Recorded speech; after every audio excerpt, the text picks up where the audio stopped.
Greetings, I'm Professor Hobo, and welcome to another HOBOTECH product review. Now, I've had countless requests to review this next product, and unfortunately, due to stock problems caused by you-know-what, I've had to postpone this review for over 6 months. But today is the day it's finally back in stock. It is the ENERGIZER 240 wh lithium iron phosphate portable power station, aka solar generator. Now, what makes this really special is that it has a lithium iron phosphate battery built into it, good for 10 years or over 2,000 cycles to 80%. That puts it way ahead of the game of other models and other brands like Jackery, which only have 500 cycles to 80%. This also packs an MPPT solar controller, pure sine inverter, quick charge ports, and two-way power delivery charging. Could this be the next best micro solar generator? How does it compare to Jackery? Let's find out. So what comes in the box? Well, you get all this junk right here. You actually get the user manual, the AC adapter that you could use to charge it from a wall or generator. You get the 12-volt adapter cord, which allows you to charge from a 12 or 24-volt vehicle. And you get the 12-volt output. So you plug this into the ENERGIZER and it gives you a cigarette lighter socket that you can use to run a refrigerator or other 12-volt device. Now, inside the manual, I had to chuckle because they have American and they have English. Now, they do say this does have fire retardant plastic on it, so I wouldn't suggest you throw it into a campfire or anything. But it does say in here, MPPT technology. Gives you some additional information how to charge it through your car. Warning, do not stare the light straightly. So just remember that. Quirks and features of the ENERGIZER 240 wh power station. First, the battery capacity is 240 watt-hours. Lithium iron phosphate technology rated at over 2,000 cycles to 80% capacity. That's a full charge and discharge cycle every day for 5.5 years. Or, most people, it'll last them at least 10. And that means it still has 80% of its battery life left. For those that don't know, lithium iron phosphate technology also runs at a higher voltage. So this battery inside here actually runs at 13.6 volts, which is higher than you typically would find in most of these small power stations. And as you run it down, the voltage stays very stable until the very end. Now, at the very end of this battery, it drops down to the mid 11 volts, 11.5, 11.6 volt range when you're at the very bottom. This means you can actually use this without a regulated 12 volt supply built in to run things like a 12 volt refrigerator or a CPAP machine. That also means you're not wasting power to regulation circuitry that you don't need. Other products like Jackery and Bluetti, they have regulation circuitry that does take away a little bit of power from the battery in order to convert to whatever battery voltage is in the battery to a solid 13.3 volts in most cases. But this one doesn't have that circuitry because the battery itself holds its higher voltage longer, and that's what makes this box a little bit more special than the others. Not only that, but you can let one of these things sit in storage for well over a year without charging it, where most of the other lithium-ion power packs you have to charge about every 6 months or so. That means if you're into prepping or you want to buy one of these to just pack away in case of a power outage, well, you can just charge it up once a year and forget about it. Now, size and weight for the generator, it's a puny 8x6x3 and comes in at under 6 pounds. Compared to a Jackery Explorer 240, that's more than an inch shorter in every dimension and more than a ½ pound lighter.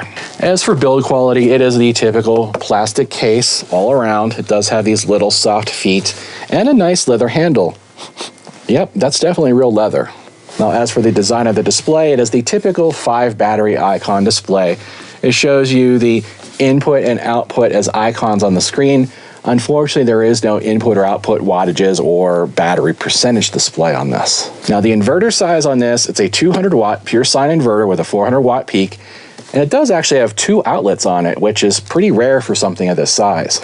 This does sport an MPPT solar controller built in, so it does adjust automatically for voltage and amps when you're running it with a solar panel. Now, there are 4 ways to charge the ENERGIZER 240. Typical AC wall outlet, solar panel, and 12 or 24 volt vehicle, but the 4th way is kind of unique, and not too many power stations have this. It is a 2-way power delivery port that supports up to 45 watts in each direction. which means you can actually charge this with USB. So if you have a USB solar panel or any other USB source, especially when it has a lot of power delivery, 45 or 60 or 100 watts, you can charge the power station directly that way, which makes it for a nice, unique fourth way to charge. Now, claim charge times for each method, they say 6 to 7 hours.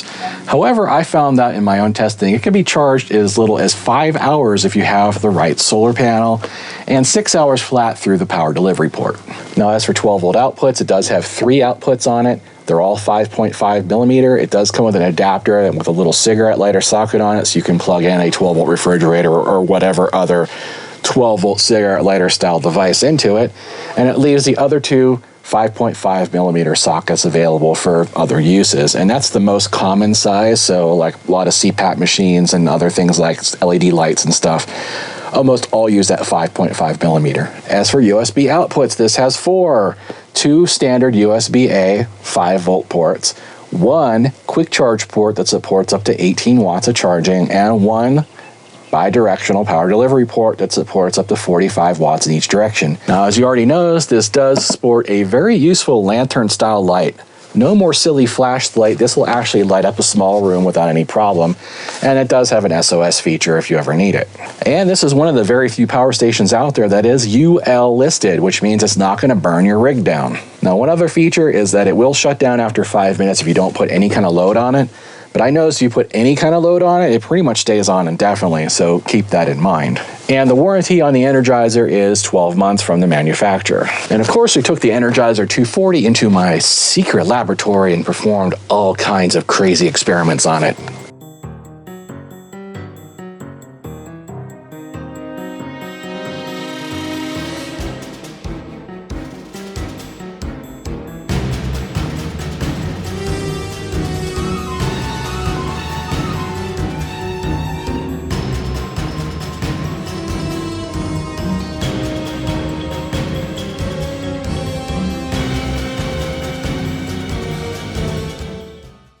We have the Energizer final discharge test. 220 watt hours, 18.8 amp hours. Total time, 2 hours, 21 minutes, and that was at 8 amps. So we got a very impressive 220 watt hours out of 240 watt hours, which is 92%. That happens to exactly match the output on the Jackery Explorer 240. Here we're going to test the DC output rate check for the Energizer. Now what this does, this will let us know how much power can pull out of the 12 volt ports. This is currently rated at 12 volts, 8 amps. Okay, we're currently at 8 amps. We're going to go ahead and increase the power until it shuts down. We're at 9 amps, 10 amps, so we're actually able to pull 10 amps, 115 watts, 11 amps. Okay, we're starting to see the voltage drop. 12 amps, and it shuts down at 12 amps. Note that when we hit the limit, this thing starts to beep. As you saw, we got an impressive 12 amps out of 8 amp rated ports. That means you can pull well over 120 watts on this. Now that's very impressive because Jackeries only support up to 10 amps, and that's as tested. So you can actually pull a little bit more power out of the DC of this than you can on a Jackery. Now, is a 12 volt regulated in this? No. As I explained before, the reason why it's not necessary for this battery is because it holds a higher voltage a lot longer than a typical lithium ion battery. Lithium iron phosphate holds its charge a lot longer. So as you discharge it, it holds its voltage pretty high until the very end, and then it drops off steeply. But even at the very end of this, you're only dropping to the mid 11 volt range, which means it won't have a problem with your 12 volt fridge, your CPAP, or any other 12 volt sensitive appliance. Now this next test is pure sine wave check under load. As you can see, we do have a pure sine wave from the Energizer. I'm going to go ahead and use just the fan of this hairdryer because obviously this is way too powerful for this little power station. And so we'll throw a small load on here from the hairdryer and see how the sine wave gets affected. That's all right. So one thing to notice is that whenever I'm not running a load on here, it says 112 volts. And then whenever I do run the hairdryer, it actually bumps up to 120. So take a look at that. Usually the reverse happens. Usually the voltage goes down whenever you apply a load, but for some reason they have this design so the voltage goes up. You can see the results of the pure sine wave check under load obviously has a pure sine inverter. However, I find it kind of weird that inside the manual it says modified sine wave, but maybe that's just old information from a previous model and they just never updated the manual. It's definitely confirmed a pure sine inverter, and it even says so on their Amazon page. Now for the inverter capacity test, everyone's favorite. This next test is the one that always makes me nervous because this is the one that can actually fry a power station. Now I'm not going to use the solar degenerator this time because it's way too powerful for this little Energizer. So I'm just going to use the hairdryer on low heat, low fan, see if we can push this past its 200 watt limit and for how long. Okay, so this is no heat. This is just the fan and the hairdryer and we're pulling 215 watts.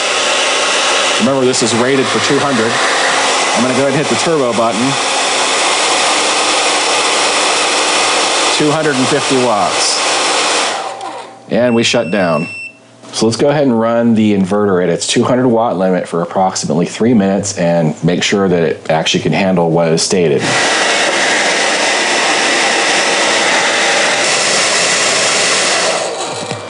So there you have it, no problems.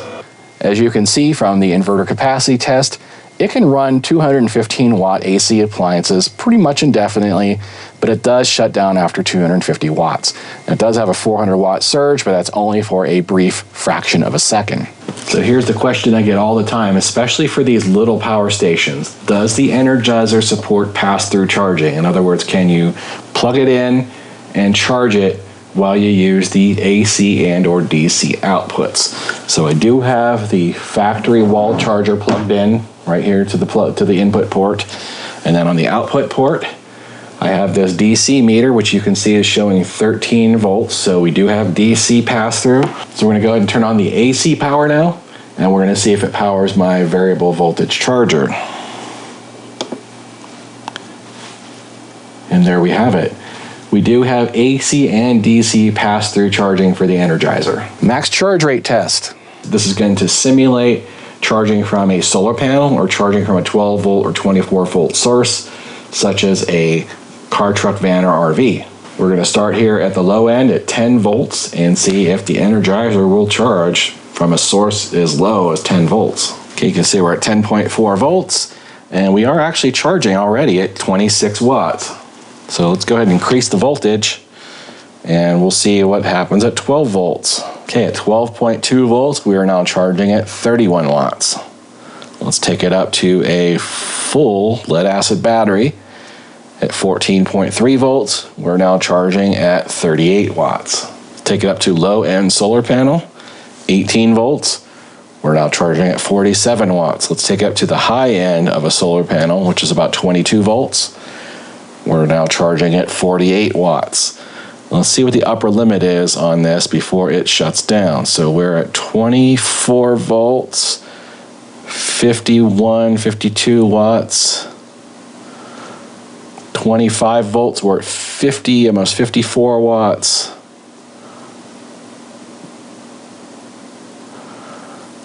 And at 26 volts, it shuts down. So the upper limit is 25 volts on this. Now this proves that the Energizer can charge from almost any source, from 10 volts all the way up to 25 volts. So that means a 24 volt automobile. That means any 12 or 18 volt solar panel.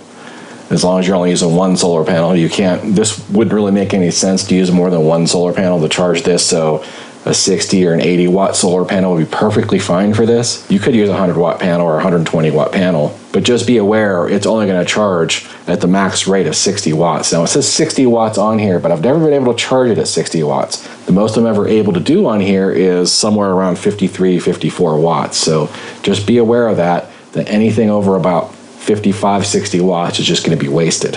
So you can see the results from the max charge rate test. 55 watts at 25 volts. Now that is peak, that is at maximum. You're probably not going to see 55 watts most cases unless you set up some kind of special charger like I did. Most cases you can expect 45 to 50 watts of charging from like a solar panel or plugging it into the wall or plugging it into your vehicle. The next test of the Energizer is going to be to test the quick charge and power delivery ports. I do have this little meter which will tell you how many volts, how many amps is being drawn by the Energizer. So let's go ahead and plug this in. 20 volts, 2 amps. That's 40 watts. Now as for the output of the power delivery port, it supports 45 watts output. So I have my little tester here set at 20 volts. See right here, we got 20 volts going out at 2¼ amps or 44 watts. The Energizer also has a single USB-A quick charge 3 port, which supports 12 volts at 1½ amps. And you can see right there, 12 volts at 1½ amps. It supports 18 watts of quick charging. I do want to make note of something else that's here in the manual. Now this is a lithium iron phosphate battery, which is different than almost all their power stations out there, which use regular lithium ion. It does say here in the book, there's a whole section on cold weather usage. It says that this will operate down to 14 degrees Fahrenheit or up to 131 degrees Fahrenheit. So that's a much wider range than, say, a Jackery or even a Blue Eddy. They say here if you're going to be living in off-grid sub-zero conditions, to keep your product in an insulated cooler, and then the actual heat of using the product will keep it within the operational temperature range. So that's interesting. You usually don't see cold weather instructions for a product, but you have one in this case. So can this be paralleled or hooked together to provide more power? No, it cannot. Cheap devices like this don't have that ability. Is the battery inside of it used or replaceable? No, but why would you ever need to? Because by the time this battery is ready for a landfill, we'll either have self-destructed as a species or harnessed the power of the atom and we'll all have Mr. Fusions in our garage. But by the way things are going right now, my bet is on the former. But I guess I should check with my bookie on those odds. So what do I like about the Energizer 240 lithium iron phosphate portable power station? Obviously the battery. With a 10-year life and a high resting voltage, this is one power station you'll likely be able to pass down to the next generation. It's good enough to run a small appliance and well suited to running a 12-volt compressor fridge overnight or a CPAP machine on 12 volts. Now, I would not recommend using the AC inverter for either one of those tasks because the inverter does waste a lot of power and you're going to run down the battery pretty quickly. So if you're going to run a 12-volt fridge, run it from the 12-volt output. If you're going to run a CPAP machine, get a 12-volt adapter for your CPAP machine and run it off the 12 volts. With all the 12-volt outputs on this thing's clearly designed for DC power use over AC power use. The AC power on this is almost a little bit of an afterthought because you can't do a lot with a 200-watt inverter. So what else do I like about the Energizer 240? Well, it's pretty obvious. I like the fact that it is lightweight and tossable. It's very compact design, easy to store, easy to put away because it's got a nice flat folding handle. The fact that it's got power delivery and quick charge on it means I reach for this more than I reach for a Jackery 240. And the MPPT charging means it actually charges faster than a Jackery. So this actually is pretty far ahead of the game when it comes to USB ability. So what don't I like about the Energizer 240? Well, I don't like this display. The lack of battery percentage or watt readout on it is probably the biggest shortcoming. I also don't really care for the 55-watt charge limit. While faster than the aged Jackery 240, it's far behind the times now. Jackery's new 300-watt-hour power station actually charges in just over 3 hours.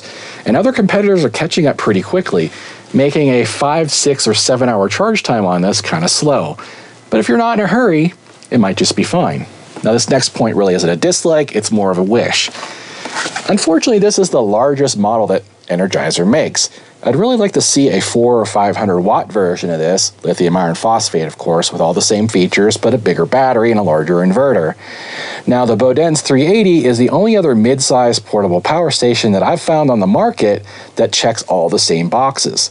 However, due to the COVID and the current global battery shortage, they're out of stock indefinitely, and I'm not sure if or when they're coming back. Now, product price with current discounts. I may or may not be able to get a code for you because what's happening right now is the Energizer is on its own sale. So they do have their own sale with their own coupon code going on Amazon. And that coupon code varies $30, $40, or whatever it is for that period of time they're having their own sale. So while they're having their own sale, they're not going to give me my own HOBOTECH coupon code. So I'm going to suggest click on the link below in the description if you're interested in the Energizer and just see what the current price is. It should be under $250, which is a snap of a deal for all this technology. So of course the main competitor for the Energizer is the Jackery Explorer 240, which is, kind of long in the tooth. Now in Jackery's defense, they do have a new version, the Jackery Explorer 300, which does offer quick charge little bit larger battery, and so on and so forth. But it's actually a lot more expensive than the Energizer 240. So this actually ends up being a better bang for your buck if you want something around the 240, 250 watt hour range with a very long battery life. Now, who's the Energizer aimed at? It's the same market that is aimed at the Jackery 240. These are micro power stations. They're meant for casual light duty use. You're not going to run your whole house or your RV off of them. You can't run things like cooktops or blenders or microwaves on them. You can't even run a typical PC computer on one. Now, you can run a small television, charge a laptop, a camera, tablets, drones, LED lights, and probably most fans. And with its pass-through charging ability, you can actually leave this thing plugged in all the time and use it as sort of a micro UPS device. And what do I mean by that? Well, you can plug this into the wall, leave it charging all the time, plug 12-volt devices into it, such as routers, cameras, or other small electronics, or even 12-volt refrigerators, and during a power outage, this will automatically power all that stuff, even if the power's out, and something this size can power a 12-volt compressor fridge for a full 24 hours. That's typically enough juice to get you through most blackouts. So as for recommended solar panels for the Energizer 240, this only does charge at 55 watts maximum, so you can use a 60 to 80 watt solar panel to charge it.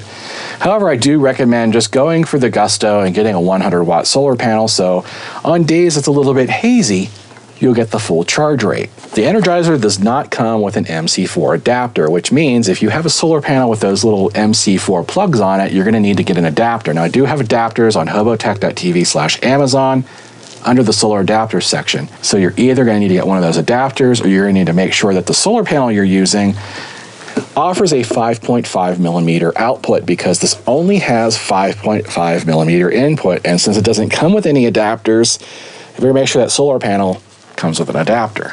Now, you can also charge this through that power delivery port. There are a lot of solar panels out now, especially the Suoki models. I know the Suoki 100 watt off the top of my head has a 60 watt power delivery port on it. Any solar panel with a power delivery port on it, you can use to charge this directly. And that's actually a very efficient way to charge these, because that power delivery circuitry wastes very little power. Now, I do have a large selection of solar panels you can use for the Energizer or the Jackery or any other power stations, Blue Eddies, whatever. Just go to HOBOTECH.tv/Amazon, click on solar kits, and it takes you down to all the current solar panels that I recommend. Most of them are on sale, or I have codes, so you can pick your poison. Most of them work with most products. Sometimes you do need to buy an adapter though. I'm going to go ahead and cut the head off the snake on this next question. I know it's going to pop up in the comments. Can you use a panel larger than 100 watts to charge this? Sure.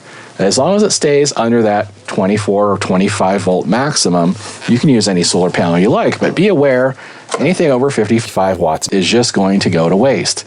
So if you want to plug a 200 watt or 300 watt panel on this that's 12 volts, go right ahead.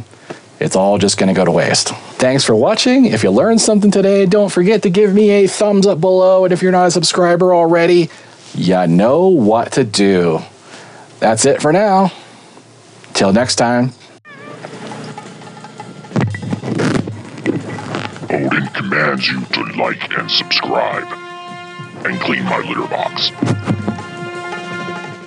And I have this.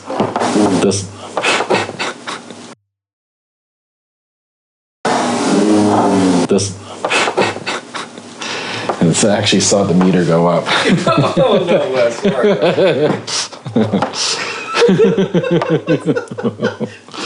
Blooper. The metered fart. Yeah, the metered fart. Oh my god. Now I'm gonna have to leave that in.